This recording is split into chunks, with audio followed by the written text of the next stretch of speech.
Yeah, usually I'm going through something. It's typically something personal, whether it's, a breakup or something in my faith.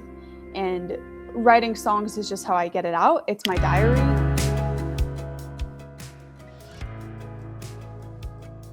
I think the emotional side of my songwriting is where people connect the most. James Allen said, the English writer, that artists are the creators of the other world. Other times when I don't have that emotional trigger and I'm looking to be creative or to work on my songwriting, I do think that there is something to be said. I just said that I don't write every day, but Okay, let's say a music that now is finished. You wrote it, now it's finished. You say, this is very special to me. I want to give you so that you can always remember me. What is this song and why?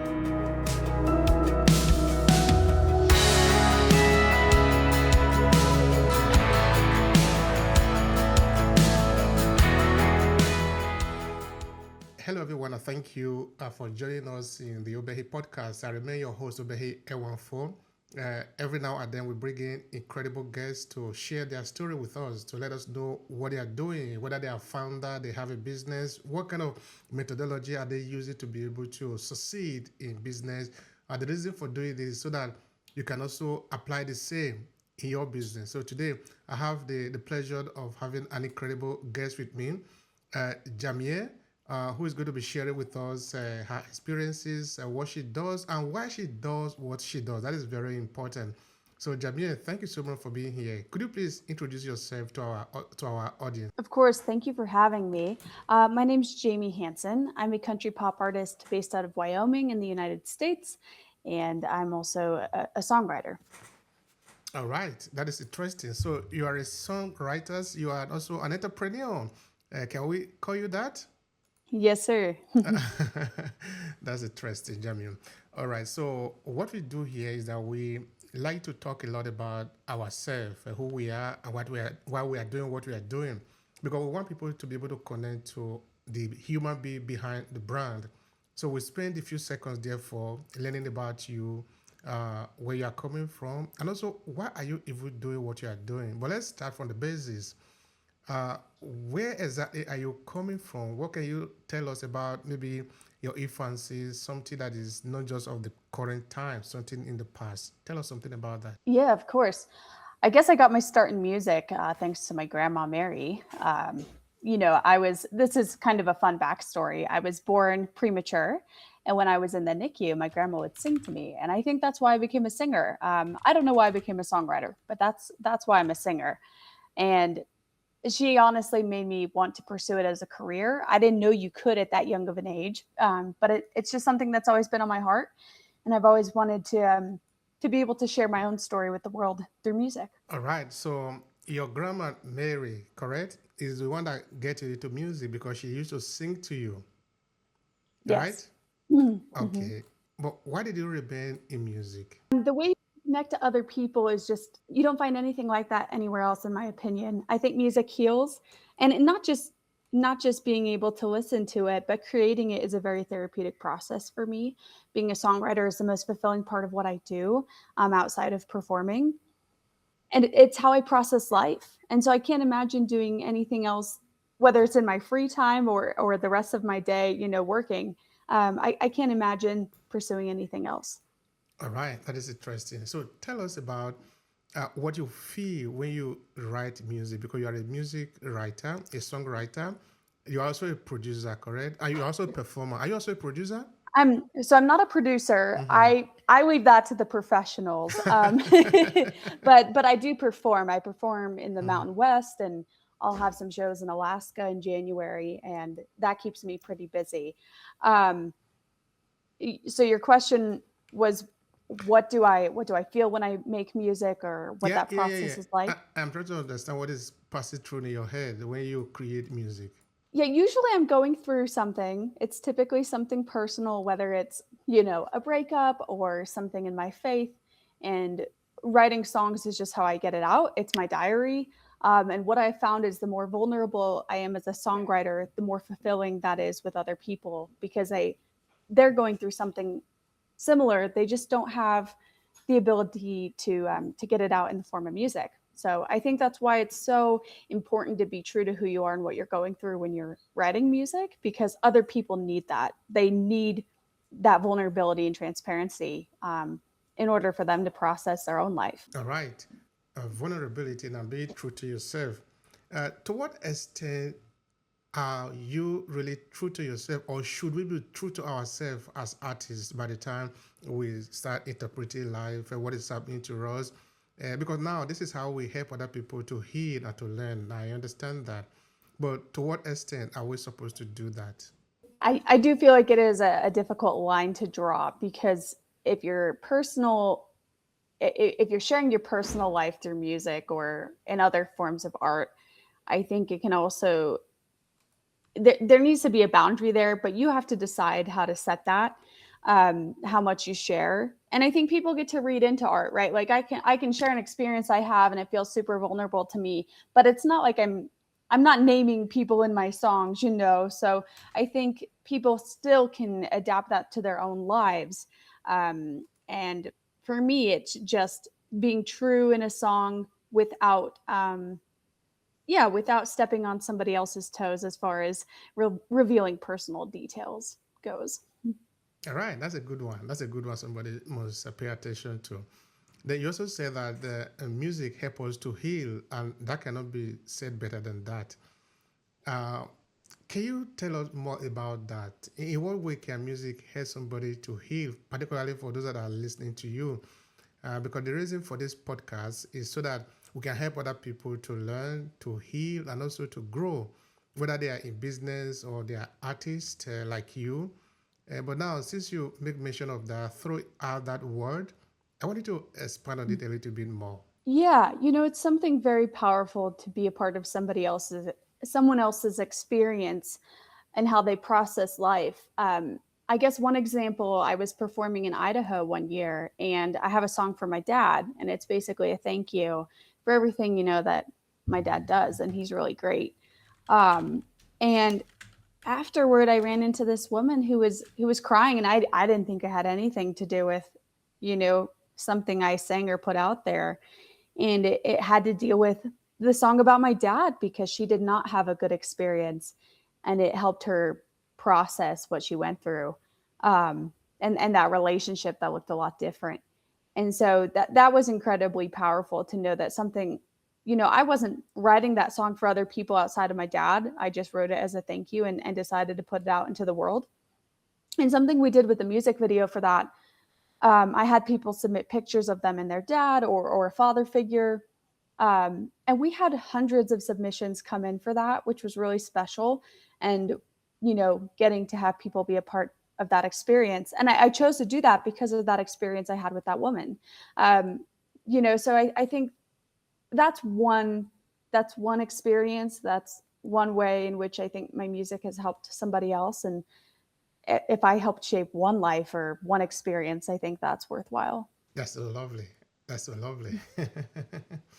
Yeah. All right. So, what do people generally tell you about the kind of music that you make in terms of what aspect of it do they appreciate more? Oh, good question. When people listen to my music, I think I hear several things. First of all, people always talk about influences, right? Whether that's Taylor Swift or Miley Cyrus, that I'm in that pop country realm. But what they say they appreciate the most, I think, I've just heard people say over and over again about the emotional songwriting. I have some upbeat music too, and that's really fun, and people will definitely, attach themselves to that as well. But I think the emotional side of my songwriting is where people connect the most. That's lovely. So that is why you're there now, because you want to be able to help them to connect, right? Absolutely. All right. So tell me, who is your biggest influencer? Because everybody always look out to somebody else, because we are not started as best. We are started, then we are growing to become better. So we certainly do, all of us do have somebody out there, our chairman, our chairlady, that we want to be like someday. Is that correct? Yeah, of course. I think every artist has influences. Outside of my grandma, who was my first influence, I would say, I was inspired by Leanne Rimes and Shania Twain for for their style. And Leanne Rimes was so young when she got her start, and that slowly shifted to other influences like Taylor Swift for her songwriting and her transparency and her writing ability, but as well as her marketing ability and how kind she stayed in her career. I also greatly appreciate that about Lainey Wilson. I think she's a person who continues to give back within her career, but is also just uber talented. So I'm always going to look up to people who are kind, they stay true to their faith, and they continue to put out incredible music. How do you engage your audience? Now, you want to make sure that it's not only when you sing a song or maybe when you write a new song that they hear about you. I'm sort of imagining that. So tell me Mhm. about your engagement with your audience. Something fun we that I've been doing recently is I have a new song that's going to be coming out in the new year, and I haven't decided on the cover art yet, which is the picture that goes along with the music. And I have a few options, and so what I've been doing is sending it individually to fans and asking them which one they like better, which has been incredibly fun. I think, doing things like that, whether it's submitting photos for a music video or getting to pick the cover art, uh, people, they love it. And I love having their opinion because honestly, I was leaning toward one option for this song beforehand. And now I'm leaning toward a different picture just because of, you know, people like it better. So why not go with it? All right.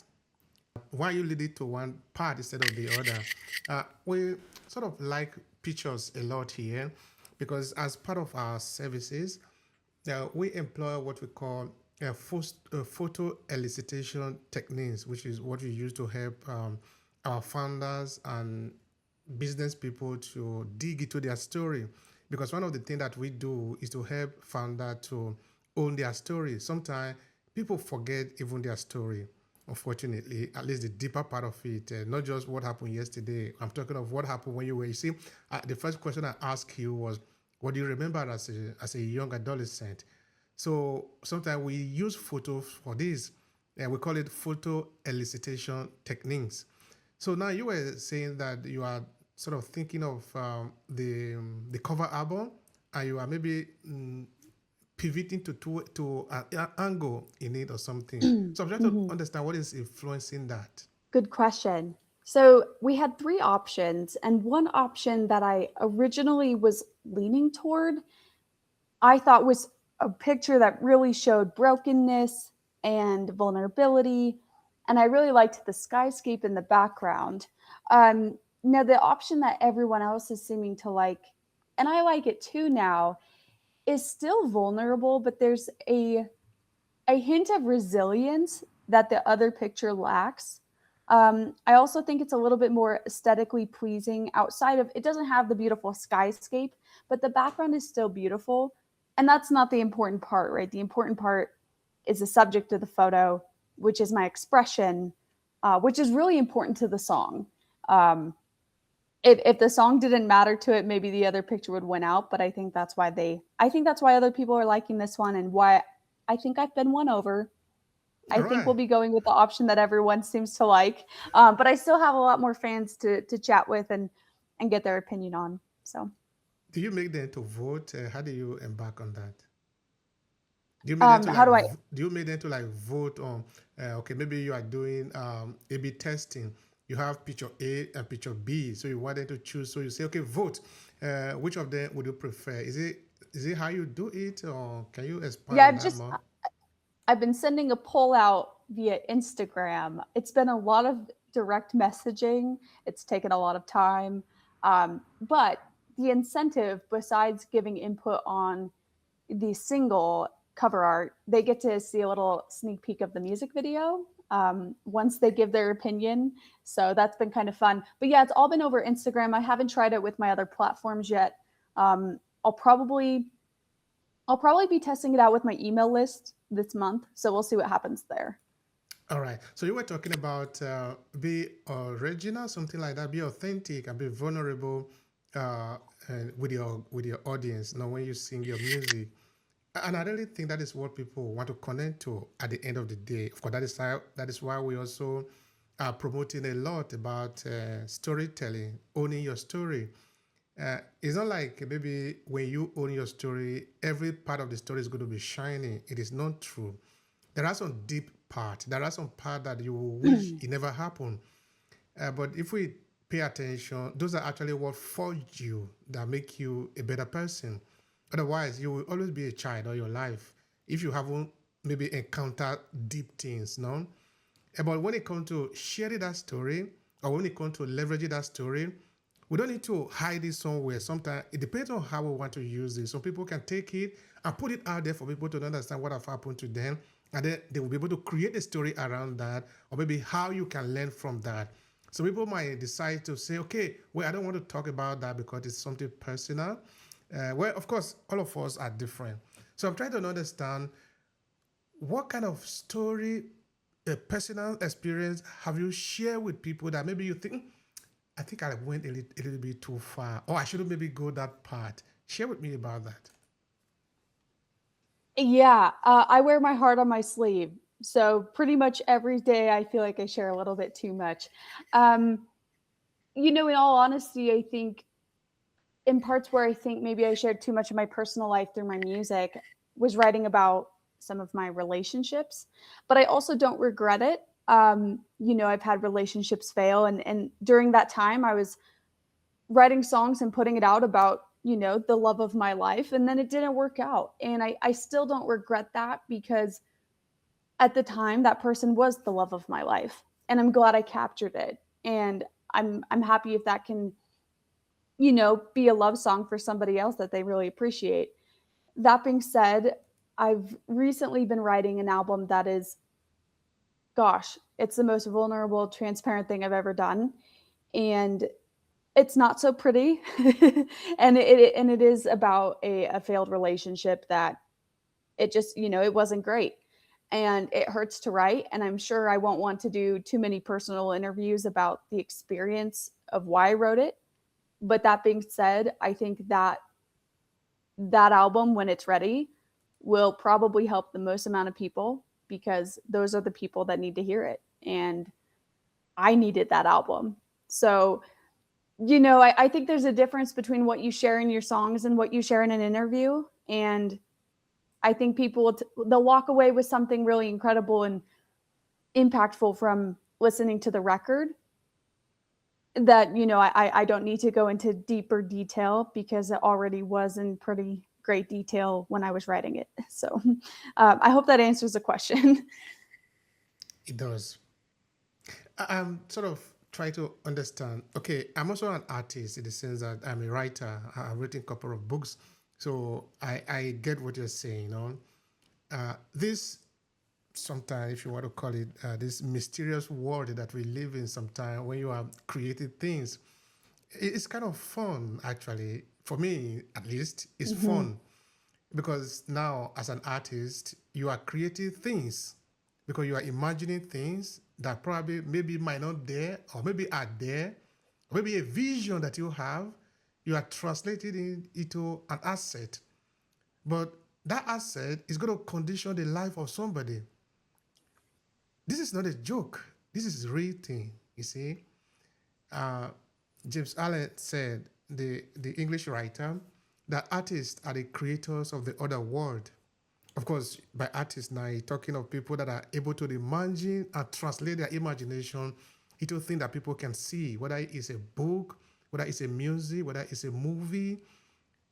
But those things, people live by it.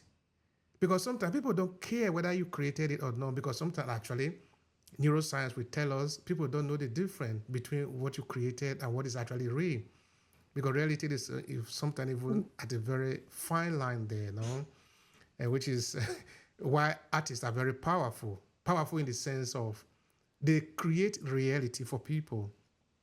So I remember there was this book that I wrote, is titled Amen the Stream Water. So I was at the University of Verona presenting it. Okay, the city where I live is Verona, just for in case I didn't mention that before. So I was presenting this book there in the university. Then some student was asking me, okay, the main character of the main protagonist of the story is Amede. So they were asking, so what is going to happen to Ahmed? And after I told them everything about the story, there was this lady, there was this young girl, actually, she's a young girl, who was very uh, passionate about the story, who was almost feeling a sort of attraction to this character that I've created. Then I've explained to her before. Then I went on to maybe what some artists don't do sometimes, which is to demystify the narrative, letting her know that this character I created is not really, it never existed. I wanted her to feel it.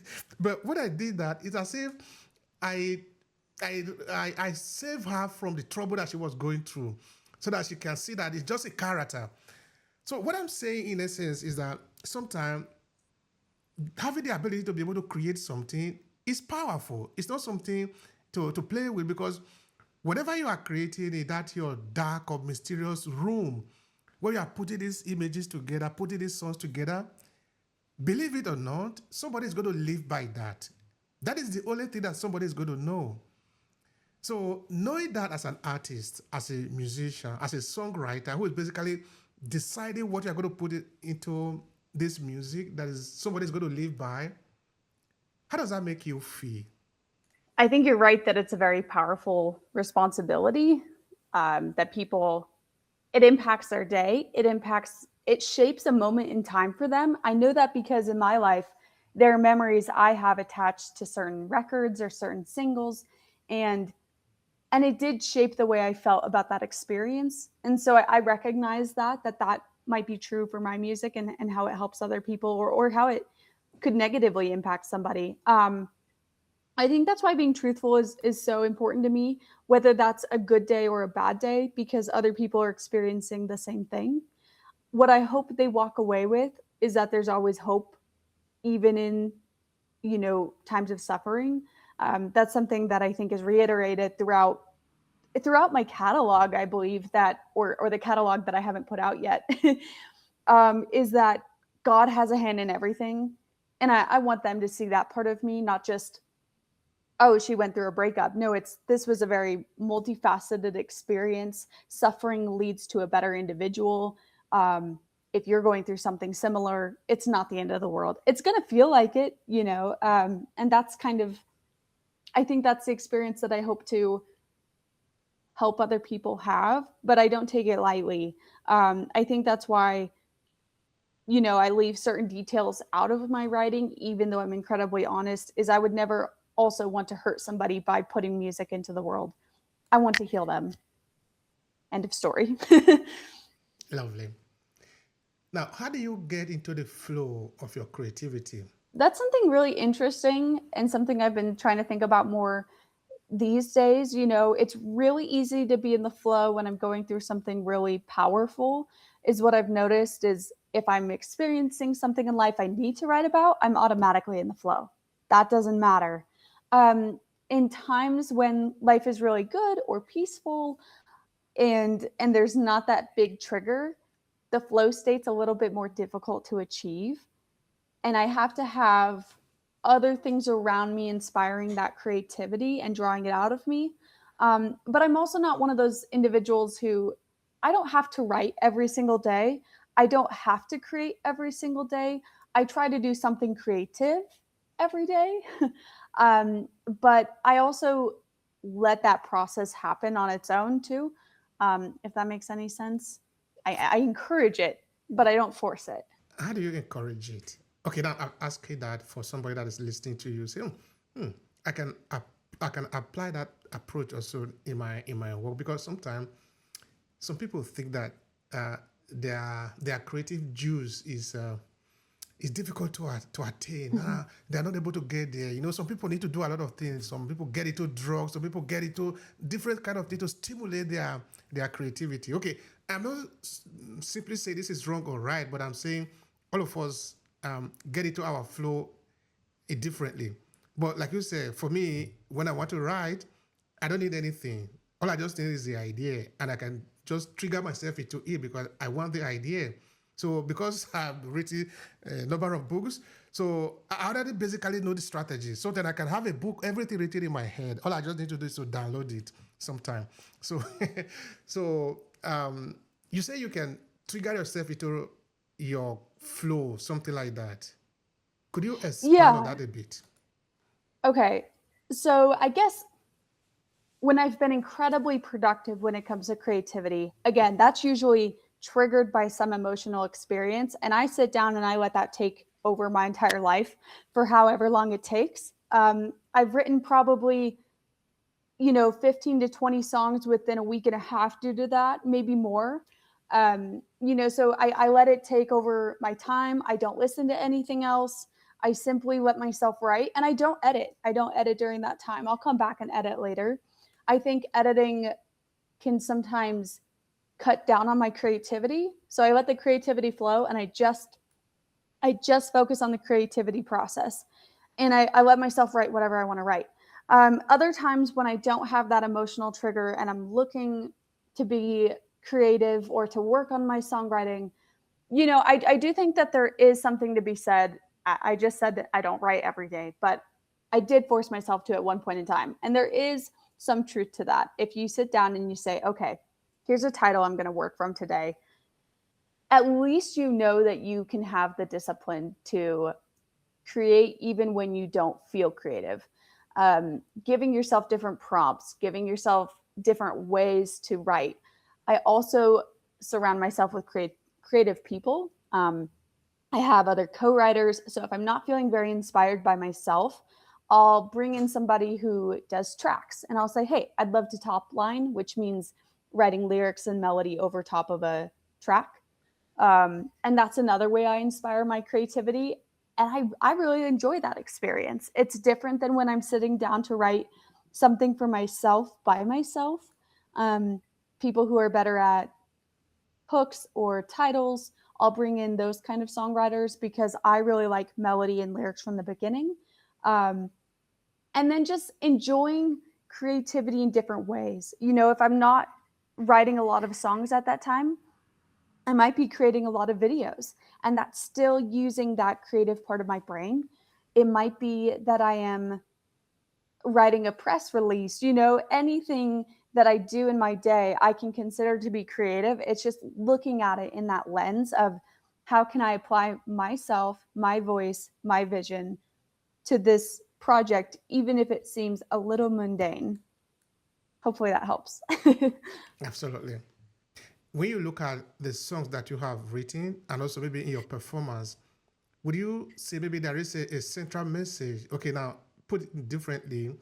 Is there a central message to the work that you do as an artist? Looking back, I don't know if there was that cohesiveness when I was first starting, but there certainly is now. Whether it's in the visuals or the songs themselves or my performances. First of all, my faith is first and foremost, and you're going to hear that. Now, I'm not a Christian branded artist. I'm in the country pop realm, but my faith is always going to be slightly tied throughout my catalog and throughout my performances. I'm going to share that and I'm going to put that first. Um, I think the other thing is that when I'm creating, it might be about a personal experience, but when I'm performing, I'm giving that back. That's for somebody else to experience, and I always want to make sure it's about how can I serve other people with what I'm doing and bring them into the experience. So that's going to be in the marketing and performance side. I think the other part that you're going to see that's cohesive is I'm not entirely a country artist, but I'm a Wyoming girl through and through. I'm Western. I'm in the outdoors. I'm a horse girl, and that might not be what I'm writing about, but that's going to be in everything I do. Visuals, the sound of my voice, and how I perform on stage. So All so right. yes, there is. That's interesting. That's interesting. So before you were saying that you like Taylor Swift, could you tell me about her? What do you like about? Is it in her performance, in the message, central message that Mhm. run across her work? Tell me something about what you like about this young lady. Yes. Okay. So I was introduced at a young age to her music. I think that helps first and foremost. But I'll be honest, when my sister first had her debut album, I did not enjoy her work until my sister got me her Fearless album. for Christmas one year. And it became kind of a tradition. She would get me her new album. I'd open it on Christmas, because back then it wasn't like we didn't have Spotify where you could just pull anything up and listen to it. So I had to wait to either buy the record or to hear a song on the radio. So that's kind of how I got introduced to her music and why I think it was really influential for me.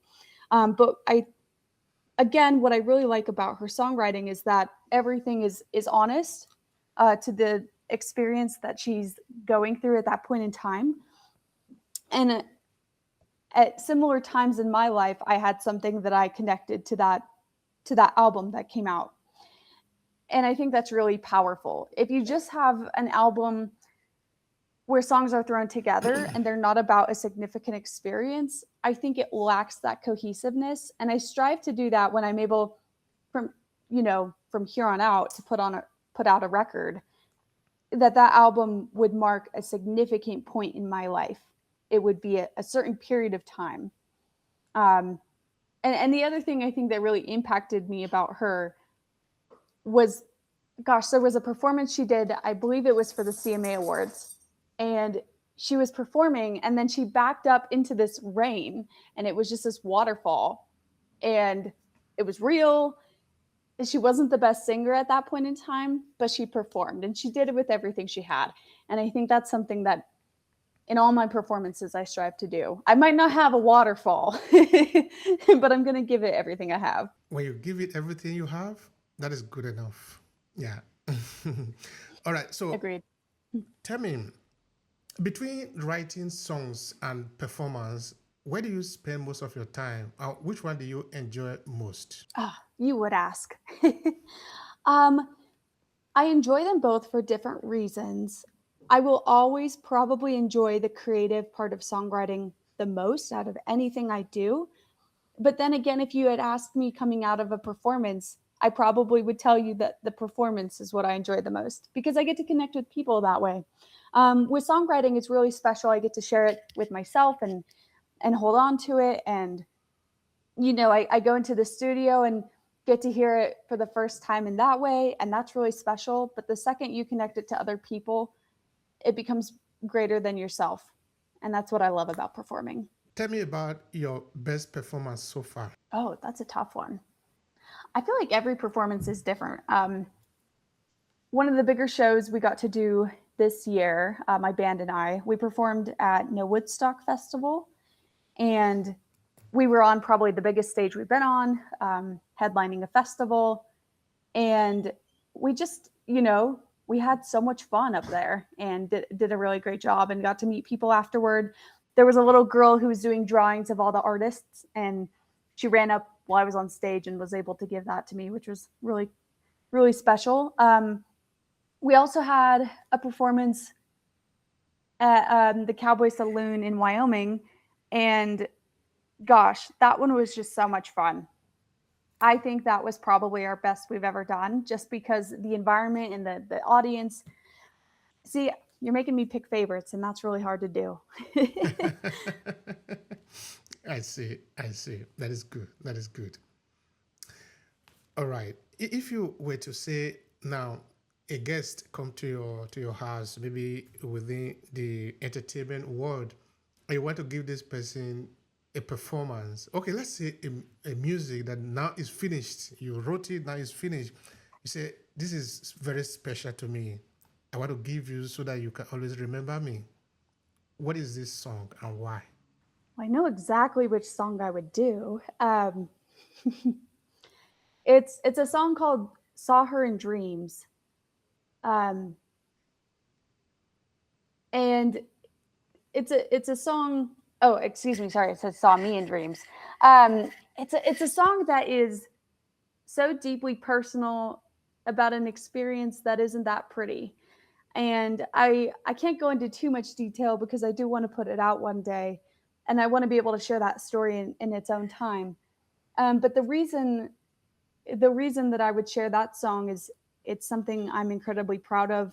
It's vulnerability in a different way that I've never been before. And it tells a story that people really have resonated with so far. And I think everyone at some point in their adult life has said, oh my gosh, that's me, but I've just never heard it. I've never heard it put into a song. And it's also a different writing style than anything I've done before. I think a lot of times when we're writing, especially as country pop artists, you're expected to have something that's really hooky and the title will stick with you and you've got this ear candy. Well, this isn't that. It's poetic, it's powerful, it's strictly lyric based, where you're telling a story in a way that I haven't done in a long time, or I've never done to this magnitude, right? And I think it'll stick with people. I really do. Tell me where the idea of writing this song came from. So this song, I had a dream about an ex of mine, and I woke up and I had to write this song because, I think everybody has been at that point in time where, they think about somebody from their past and it's like, you wish you could see them or talk to them. But also it was in the middle of this relationship that, you're seeing somebody new and you have a dream about your ex, and that's never pretty. It's never going to be fun to talk about. And the reason, I think that I even had a dream was because the relationship I was in was not fantastic. And that's the part that, none of it's fun to talk about. And it's not even that fun to write about until it's done. And then you're like, oh, I got that off my chest, and it's out into the world and other people. And right now it's not out in the world, so people will have to wait a little bit. But I think a lot of people have experienced that. Maybe not. Maybe that's a lot to share. See, we're Not back a to lot that at question. all.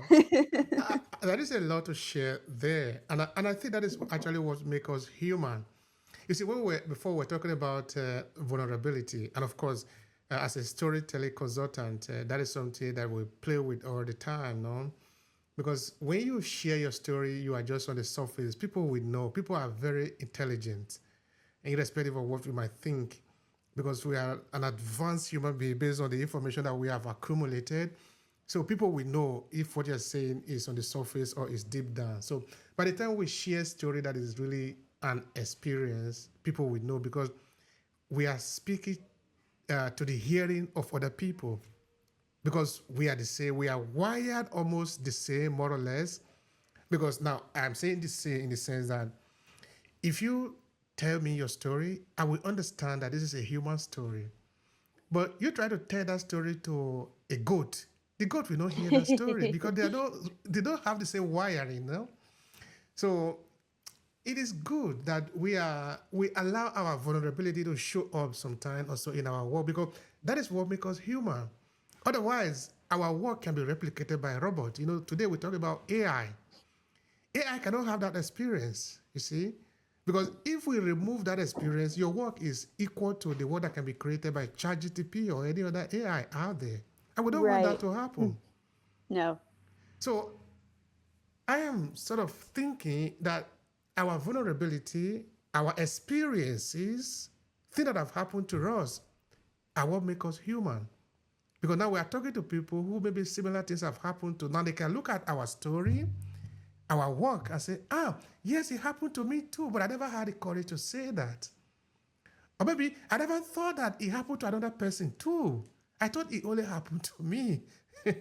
Right. It makes us feel less alone. I think that was something I realized about the music I loved most was honest in a really painful way.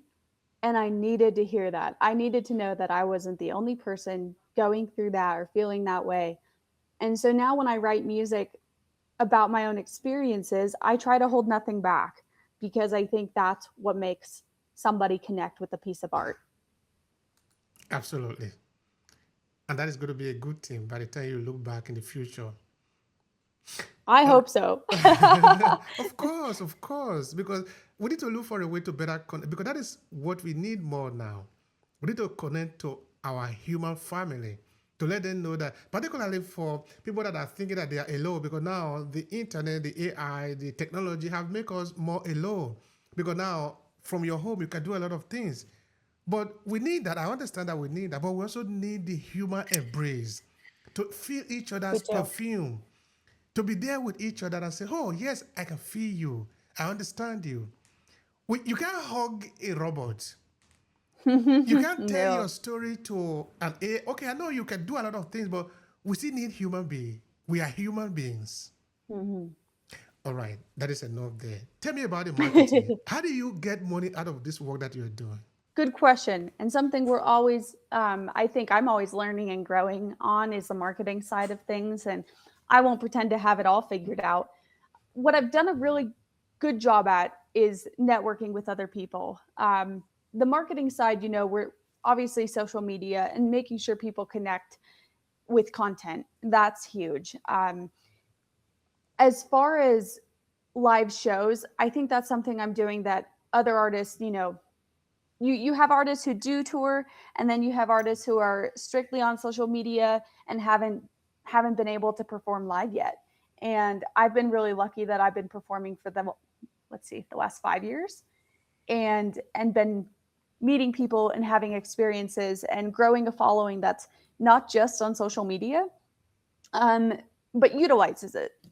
I worked for, this is a little bit of background on me. I worked for a guest ranch in Wyoming for 4 years. And during that time, when I was at the ranch, I would sing for people there, and I'd have them join my email list. And, they got to know me in a completely different way where I took them on a horseback ride and then I sang for them. So that's kind of a brand that I've built and am continuing to build in a different way, by continuing to share my outdoor experience in addition to my music. So as I tour, I get to go explore the outdoor world where I'm at, and I try to capture that and put that onto my social media, and then also go tour, which is really fun. So, in essence, you use social media mainly for your marketing, or do you also use other tool? Where do people usually notice you, find you, and follow you? I guess I'm biggest on Instagram. I do have TikTok and Facebook and YouTube. I guess all the platforms, yes, I'm using it for marketing, but it's really to build a community, is what I like to think of it as. If I just think about it as marketing, then it's more robot like, and it's not thinking that these are real people. And they're real people. They want to know your story. They want to come onto your channel, so to speak, and know who you are and little pieces of yourself. So that's what I try to use all of my social media platforms for, and in a different way, right? Like TikTok might see a different side of me. Instagram's going to see a little bit more polish. YouTube is, they're going to get the long form content, music videos. If I go on an outdoor adventure and capture the whole thing, they're going to be able to see that. So yes, I'm using it for marketing. I'm also using it to just continue to tell the story, which is what marketing is. All right. So, if maybe there are people out there that you are looking to Mhm. work with, maybe as business partner, now we're talking business, no? Okay. Because you're an Yes. artist, but you also need to make money out of it, no? Yes. Yes. Who would these kind of people be, or these businesses be that you want to do business with? And they want to like, Partner are with we you. talking about, okay, Yeah. perfect. And we're talking about how to start that or what that looks like. No, I'm trying to understand who would you be looking for to collaborate with? Because now people are listening Oh, to good you. question. Maybe they want to understand, maybe I want to work with her, something like that. Who are you looking for? Who am I looking for? That's a really good question. I'm looking for brands that I believe in and that I truly use, or I'm a part of in my daily life. For me, that's a lot of Western brands. I love Kime jeans. I'm definitely wearing Kimes a lot, or Wrangler. So if I had some dream companies, it'd be people who are helping me look my best on stage. Whether that's through fashion or what it takes to be on tour. Um, I drive my little Jeep Cherokee around from show to show. So if Jeep wanted to sponsor me and be a part of my brand, that'd be awesome. um, you know, I think it's people who share the same vision too. People who are creative. I'm looking for photographers and videographers who want to create a vision that is about the West but has integrity. And I think that's what it comes down to for me. It's brands that have integrity and that same vision. Lovely.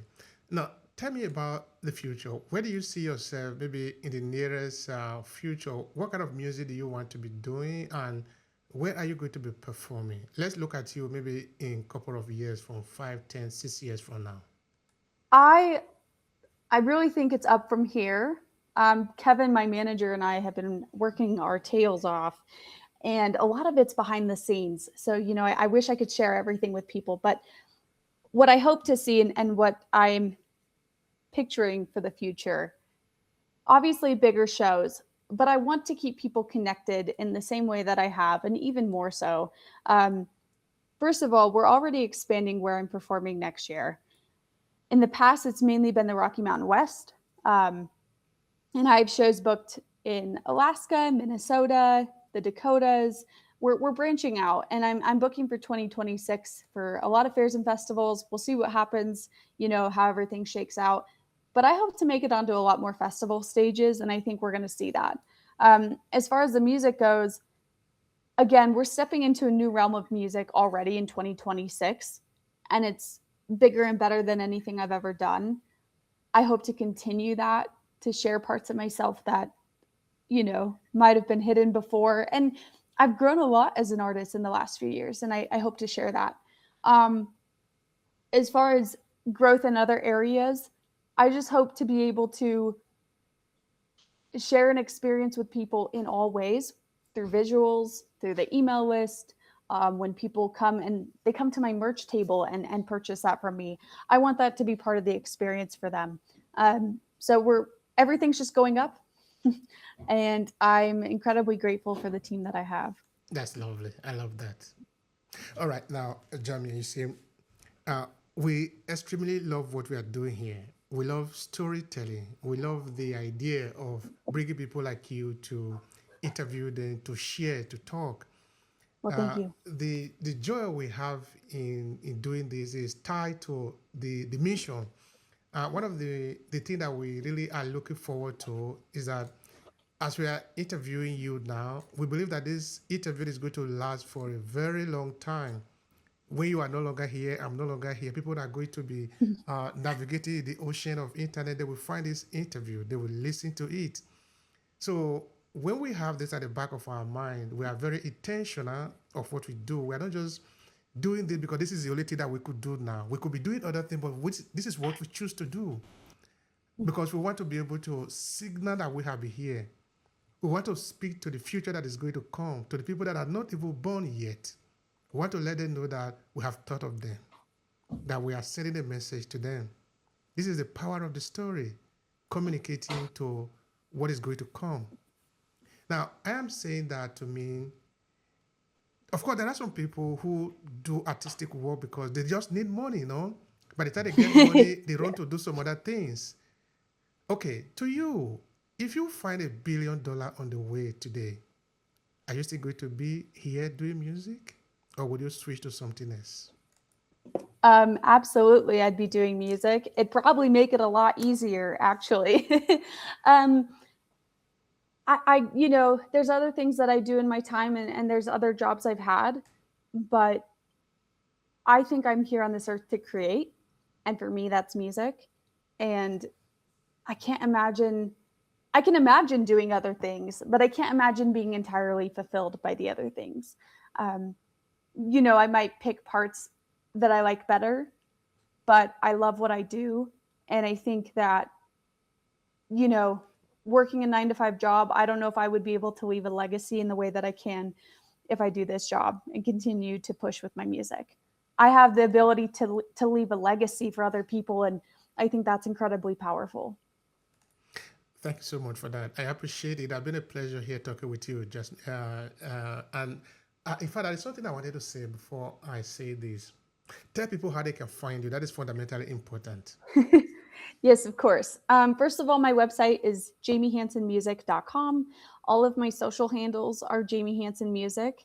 And you can find my music on all platforms, whether that's Spotify, Amazon, Apple, or YouTube. All right. Thank you so much, Jimmy. It has been a pleasure talking with you here. And I want to really thank Likewise. all the people that have listened to this point in the conversation. Of course, you can follow her. She's in different places. I just wanted her to say it again so that you know where to find her and reach out to her, be her chairman, child lady. That is why we are here to connect, to also work. Why don't we also do business together? So if you like what she's doing, why not reach out to her for partnership? So thank you so much. Absolutely. It has been a pleasure here. Thank you so much for having me, and thank you to everyone listening.